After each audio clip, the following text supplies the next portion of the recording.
Días de radio. Días de radio. Días de radio. Días de radio. Días de radio. Días de radio. Días de radio. Un programa de la Facultad de Educación de la Universidad de Antioquia. Escúchanos en el dial 1410 AM de la emisora cultural de la Universidad de Antioquia y en su sistema de radio educativa en las regiones del departamento. La radio no finaliza cuando termina el programa.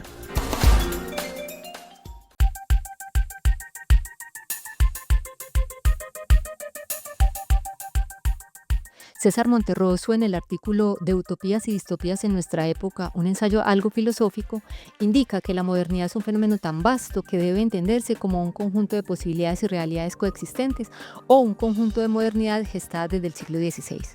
Estos diversos modelos de modernidad se han expandido y mezclado de forma progresiva y heterogénea por todo el planeta. Una de las narrativas más significativas y complejas dentro de la modernidad es el binomio utopía-distopía. La utopía nació con la modernidad misma, simultáneamente a la nueva crítica posrenacentista y los descubrimientos geográficos.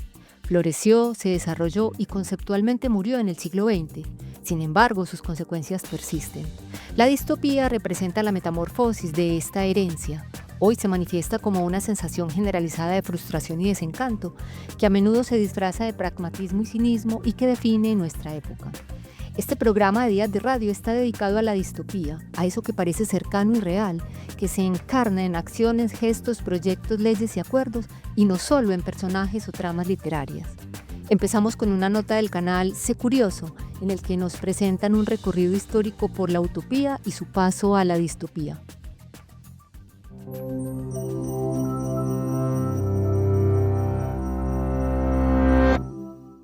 ¿Has imaginado alguna vez un mundo ideal?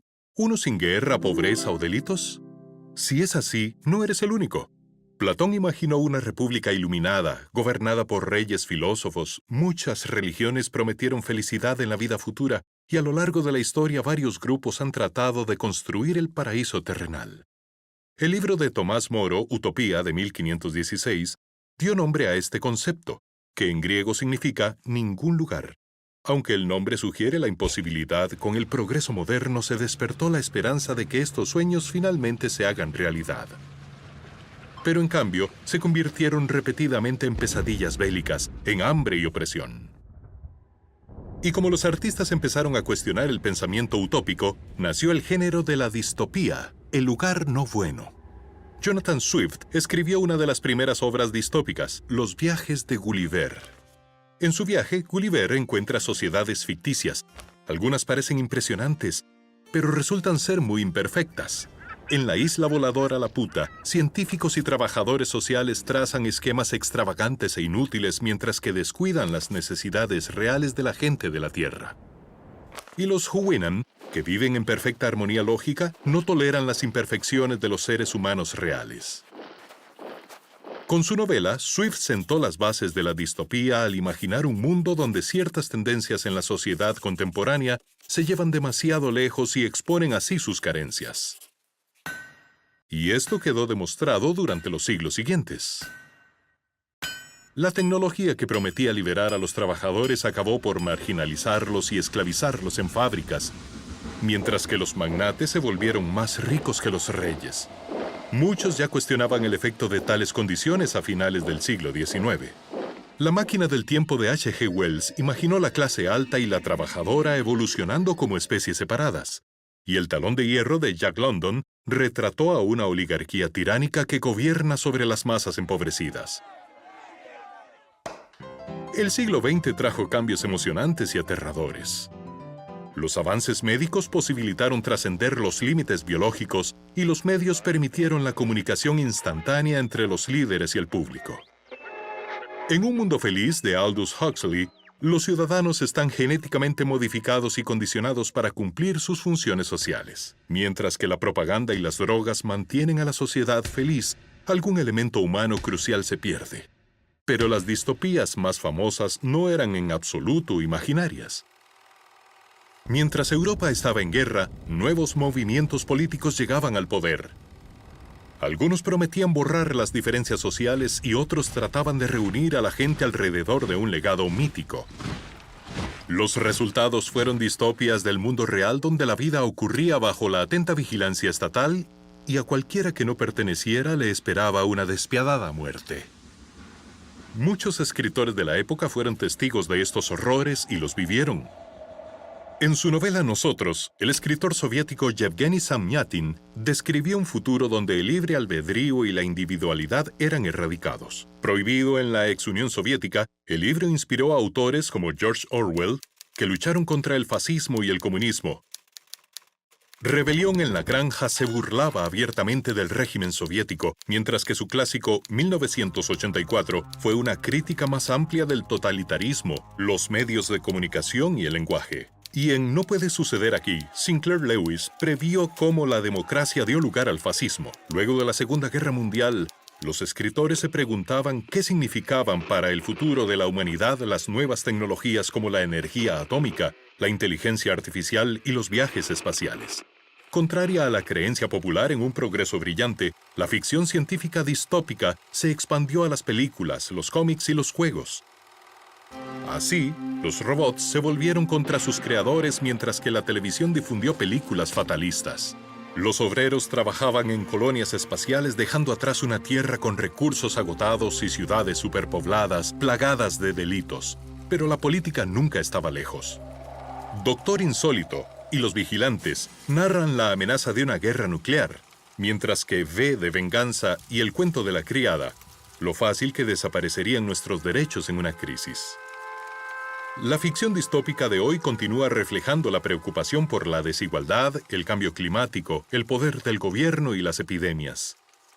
Entonces, ¿por qué molestarse con ese pesimismo? Porque, en esencia, las distopias son cuentos que advierten no sobre algún gobierno o tecnología en particular, sino que la humanidad puede moldearse con base en un ideal.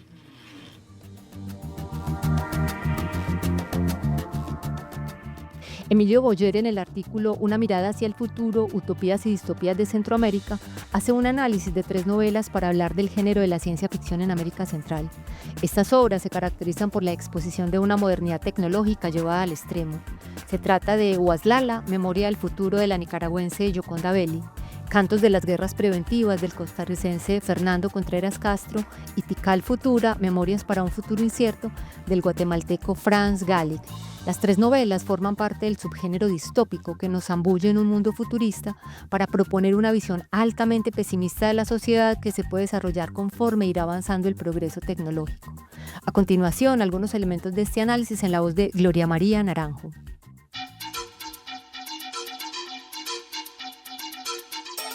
El mito en las 3 obras sirve de contrapuesto necesario al mundo en el cual los personajes sufren de una tecnología omnipresente y omnipotente, a manos de tecnócratas que muchas veces se mantienen a distancia de la población.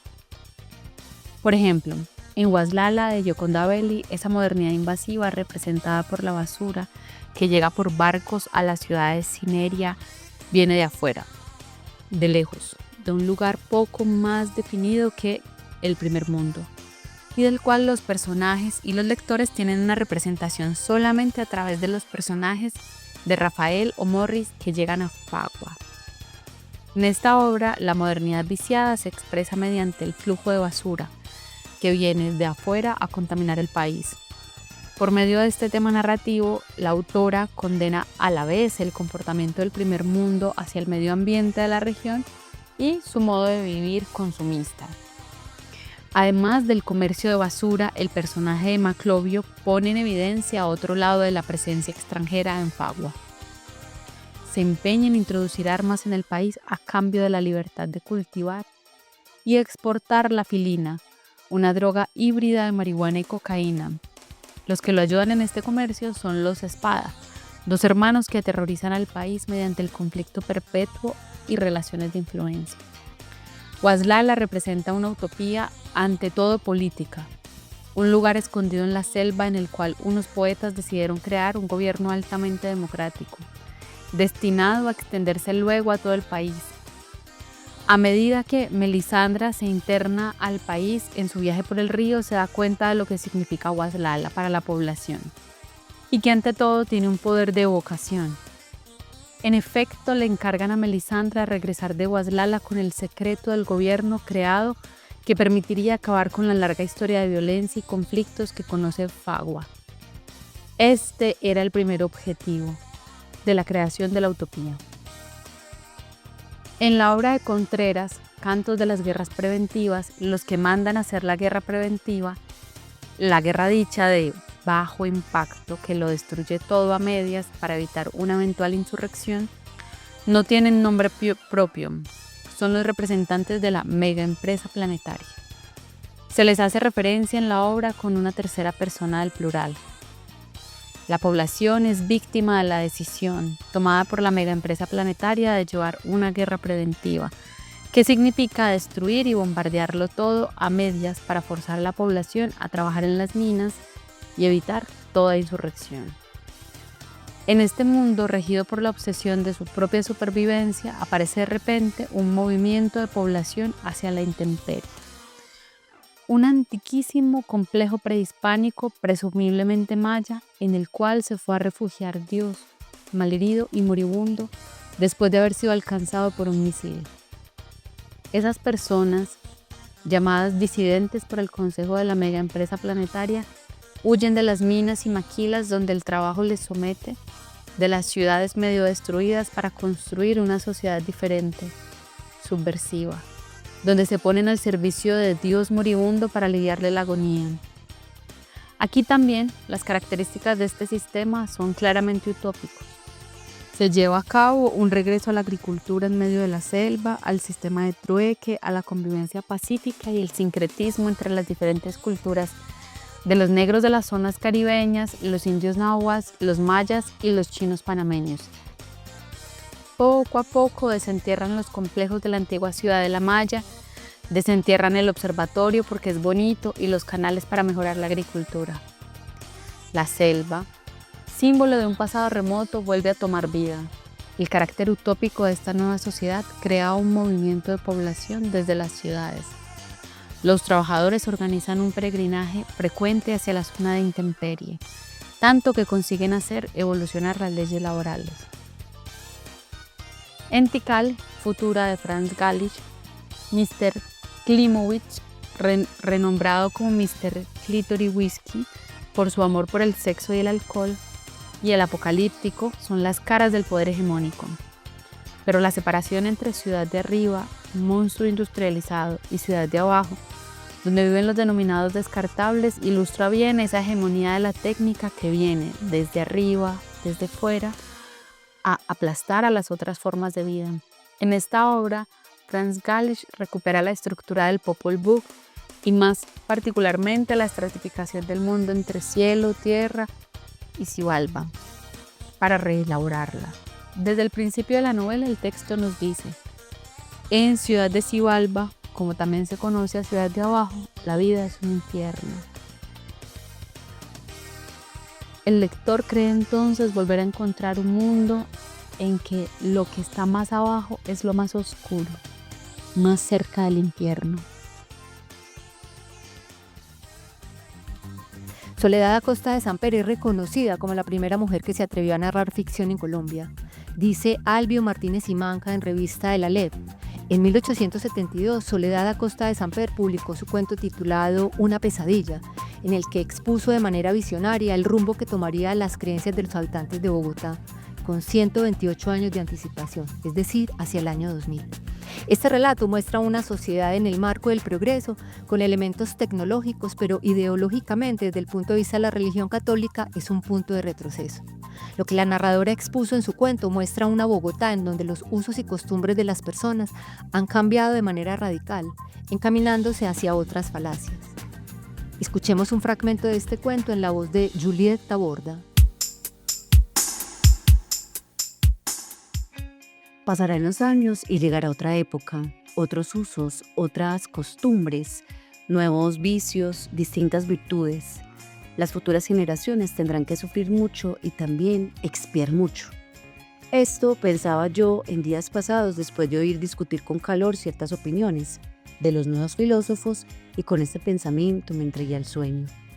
Mirábamos extasiados estas y otras maravillas, cuando sentimos que subían en un ascensor dos muchachas vestidas de seda, cubiertas de joyas, con sombreros emplumados, monocles en los ojos, tenues velillos sobre la faz, guantes de color claro en las manos, zapatillas de alto tacón en los pies que cubrían medias de seda, pues con elegante movimiento se levantaron el traje al bajar del ascensor. La señora, mi compañera, se adelantó a recibir a las visitantes, las introdujo al salón y les ofreció los mejores asientos. Pido a usted 1000 perdones si he venido algo tarde a la cita, dijo una de ellas, con acento remilgado. Pero aunque sabía que ustedes podrían necesitarnos a su llegada, no pude menos que entrar de paso a la Universidad Nacional para asistir a un curiosísimo ensayo que allí se hacía de un nuevo mineral. En cuanto a mí, añadió la otra con aire grave y circunspecto, tuve precisión de llegar a las cámaras legislativas, en donde se debatía una ley que me interesaba y acerca de la cual debería hablar una amiga mía. Todos nos miramos mudos de asombro. Aquellas preciosas niñas eran sabias y políticas. El caballero, viendo que su mujer no se atrevía a dirigir la palabra a aquellas cultísimas damas, les preguntó, después de 1000 preámbulos y circunloquios, a quienes tenía el gusto de hablar. Soñé, como sucede a menudo, con aquello que me había preocupado. Soñé que era Josino, un personaje diferente, joven y al mismo tiempo anciano, alegre y al mismo tiempo triste. Si el lector no me entiende, achaque aquello a la profundidad de mi idea, profundidad tan insondable como la de muchos poetas modernos y pseudosabios. Como iba diciendo, soñé con cosas extrañas. Figúreme que llegaba, en una máquina alada, a una ciudad toda embaldosada de mármol, y piedras de colores, y repleta de altísimos monumentos, cuyas cumbres se perdían entre las nubes. Por todas partes veía grabadas estas palabras: «Viva el siglo XXI». A pesar de todo, reconoció a Bogotá, pero una Bogotá que rivalizaba con las ciudades más civilizadas del extranjero que yo había visitado. Acompañábame un caballero de edad madura, su esposa idem y varias muchachas hijas de aquel matrimonio. Seguramente veníamos de alguna provincia lejana, pues nuestros vestidos disonaban con los espléndidos de las personas que veíamos en las calles. Entramos a una casa que mi compañero había mandado tomar para su familia. Ricas alfombras, desde la entrada hasta el interior, cubrían el suelo. Espléndidos muebles llenaban los aposentos y hasta en la cocina había enormes espejos y artísticos asientos y mesas. Por todas partes brillaban luces. Relojes movidos por electricidad daban las horas en todos los cuartos. Se oían voces argentinas por todas partes, en lugar de timbres, al poner el dedo en los botones eléctricos. En los años 80, escritores como William Gibson y Bruce Sterling imaginaron futuros oscuros, hipertecnologizados y profundamente desiguales. Lo que entonces parecía ciencia ficción, hoy se revela como crónica anticipada del presente. El cyberpunk dejó de ser un género de culto para transformarse en una lente precisa con la que puede entenderse el mundo actual. Lejos de la utopía de una conectividad global emancipatoria, el siglo XXI trajo precarización laboral, vigilancia masiva y control algorítmico. En la siguiente nota del portal Quantum XD nos explican qué es el cyberpunk. El cyberpunk es un subgénero de la literatura de ciencia ficción que refleja la visión de un futuro distópico, en el cual las ciencias informáticas y cibernéticas hacen parte integral de la cultura, la sociedad y la forma de vivir de las personas. A su vez, esta se representa con una baja calidad de vida en contraposición a las megacorporaciones tecnológicas, las cuales tienen una gran influencia y control sobre la sociedad.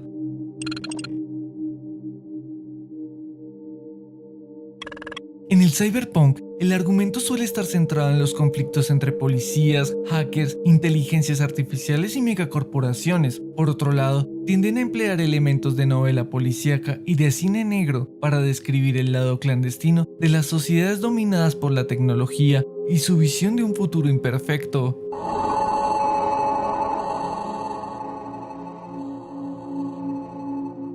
Entre las características e influencias más importantes podemos destacar que las ciudades en el cyberpunk se representan como un lugar oscuro, lleno de basura, publicidad, con sobrepoblación, altas tasas de criminalidad y capitalismo desmedido. La informática y las inteligencias artificiales son de gran relevancia dentro del cyberpunk, tanto es así que estos llegan a tener un gran protagonismo en el día a día de la sociedad. Además, la tecnología en el cuerpo humano es totalmente aceptada e implementada para mejorar las capacidades humanas, como lo son implantes en los ojos, en la piel, brazos cibernéticos, chips en el cerebro, entre otros.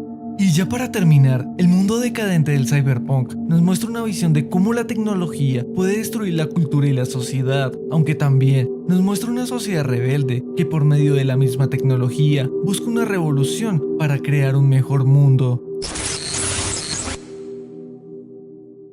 Para la sección musical tenemos algunas canciones sobre las distopías. Empezamos con la banda argentina Riff y su canción Pantalla del Mundo Nuevo, en la que a través de la crítica social en un escenario distópico describe una sociedad futurista que ha perdido el contacto con la realidad, viviendo a través de pantallas y tecnologías que enajenan a las personas de su propia existencia. La ciudad del mundo nuevo duerme su sueño de paz. Ve la vida en un video y se le va la vida a creer. Megáfonos recomiendan use máscara de gas. Hay oxígeno vencido en esta farsa de la paz. Humanoides disidentes viven la alerta total y heroicos sobrevivientes darán el golpe final. Mareado de novedades, tambalea el mundo nuevo y hay un hambre de verdades que se fueron de paseo. Hay hordas de chicos malos con sus camperas de cuero y metales brillan al sol, provocan el mundo nuevo.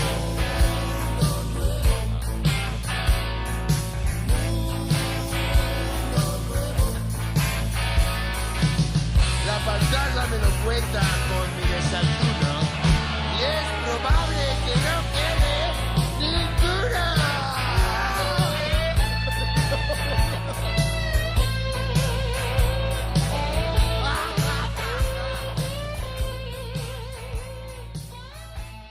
He visto el futuro de Duo Kie es una sátira mordaz que explora un futuro distópico a través de una conversación telefónica accidental entre dos personajes de diferentes épocas. La narrativa comienza de manera mundana con Nervioso en su casa cuando accidentalmente llama a Locus, quien se encuentra en el año 2220. Este encuentro fortuito sirve como vehículo para una crítica social y política, utilizando el humor y la exageración para resaltar problemas contemporáneos proyectados en un mundo lejano. Yo estaba en el salón de mi casa comiendo pizza cuando Miriam, que es mi esposa, me dijo con una sonrisa: Mi vida, hoy es el cumpleaños de tu madre y no la has llamado. ¿Segura? Siempre se te olvida. Cogí mi móvil y busqué el número de mi madre y marqué. Año 2220, Madrid es la ciudad que más apesta. Yo estaba a punto de coger mi nave para salir de fiesta. De repente empezó a hacer ruido aquella antigüedad que me dejó en herencia mi bisabuelo después de palmar. Teléfono móvil, no sé qué mierda, cómo funciona en una tecla verde pone yes, en la otra Motorola. Hola. Diga, ¿quién eres tú, tío? Estaba llamando a mi madre y me he confundido. Es imposible, hoy en día ya nadie se confunde. Estamos en el siglo XXIII, no seas tan cutre. ¿Cómo? ¿El siglo XXIII? ¿Me estás tomando el pelo? No. De puta madre, pues me vienes como anillo al dedo. Tengo un grupo de rap que es cojonudo y estamos haciendo un tema, se llama He visto el futuro. Vaya, ¿en serio? El rap ya se prohibió. La era del corregidor de los violadores es una potente crítica a la opresión y el control autoritario. La letra describe un futuro distópico donde la libertad individual está severamente restringida y la vigilancia es omnipresente. El protagonista menciona que le han implantado un marcapasos a presión en el cráneo, un dispositivo represivo que simboliza la invasión más íntima de la autonomía personal. Ayer me robé un disquete del ordenador central.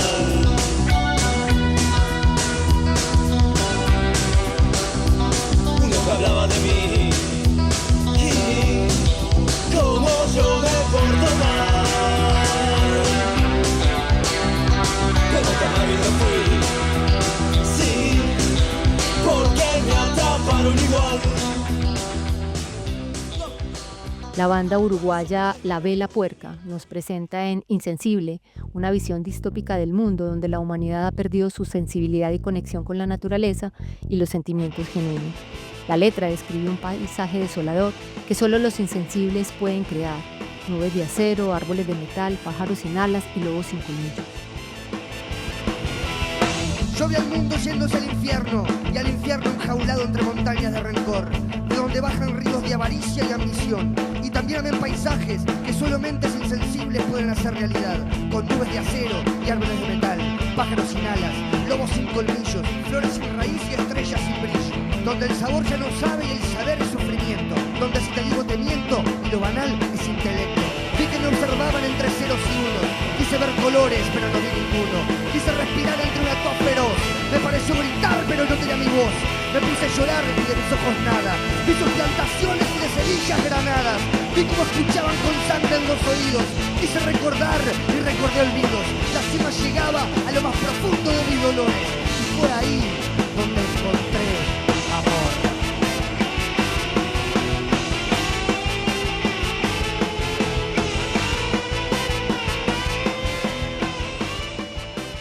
Chabelos es un grupo de rock cómico y punk rock peruano en ¿Quién te dijo?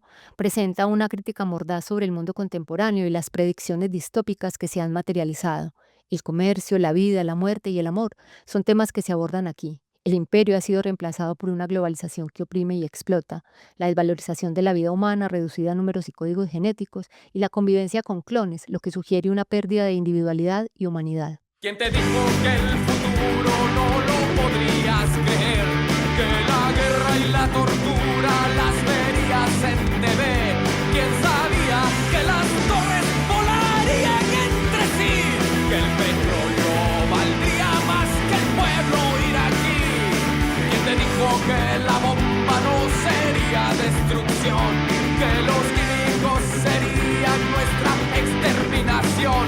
¿Quién sabía que el imperio iba a desaparecer para que con globalización nos quieran joder? ¿Qué es la vida? Solo un frenesí. Y los sueños solo sueños son. ¿Qué es la muerte? Una meta más. Aunque no Días de radio. Días de radio. Días de Radio, un programa de la Facultad de Educación de la Universidad de Antioquia. Escúchanos en el dial 1410 AM de la emisora cultural de la Universidad de Antioquia y en su sistema de radio educativa en las regiones del departamento. La radio no finaliza cuando termina el programa.